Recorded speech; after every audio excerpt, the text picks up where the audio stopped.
আসসালামু আলাইকুম বন্ধুরা। আজকে আমরা কথা বলবো লোক দেখানো নামাজ।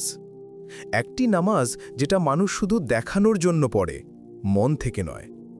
বন্ধুরা, আজকাল অনেককে দেখা যায় নামাজে দাঁড়ায় ঠিকই, রুকু সিজদাও হয়, সূরা দোয়া পড়া হয়, কিন্তু নামাজ শেষ হতে না হতেই সেই মানুষই অন্যকে কষ্ট দেয়, খারাপ কথা বলে, হাসাহাসি করে, গীবত করে, মনে মনে ভাবে মানুষ দেখুক আমি নামাজি।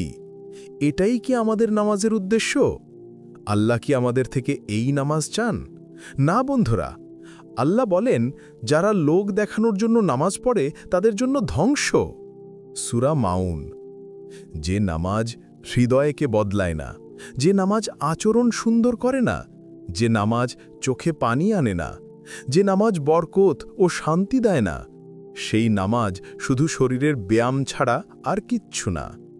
মনে রাখবেন, নামাজ হলো আত্মার চিকিৎসা, নামাজ হলো পাপ ধোঁয়ার পানি, নামাজ হলো মানুষকে বিনয়ী করার শিক্ষা। যদি তোমার নামাজের পরেও মানুষ কষ্ট পায়, তবে আগে নিজেকে জিজ্ঞেস করো, আমার নামাজ কি সত্যিই নামাজ?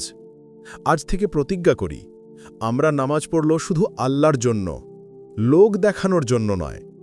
মানুষ যেন আমাদের নামাজ না দেখে, আমরা যেন আল্লাহকে দেখি। কারণ যে নামাজ মানুষকে বদলায়, সেই নামাজই আসল নামাজ। আল্লাহ তাওফিক দাও যাতে আমরা সবাই মন দিয়ে, চোখের পানি দিয়ে, বিনয় দিয়ে এবং সত্যিকার ভয় দিয়ে নামাজ পড়তে পারি। আল্লাহ, তুমি আমাদের সকলকে শুদ্ধ মনে নামাজ পড়ার তৌফিক দান করো। আমিন। আমাদের এই ভিডিওটি ভালো লাগলে লাইক করো, চ্যানেলটিকে সাবস্ক্রাইব করো ও ফলো করো ফেসবুক এবং ইনস্টাগ্রামে। আর দিনী বার্তা ছড়িয়ে দিতে শেয়ার করো। আবার দেখা হবে নতুন ভিডিওতে ইনশাআল্লাহ। আসসালামু আলাইকুম ওয়া রাহমাতুল্লাহ।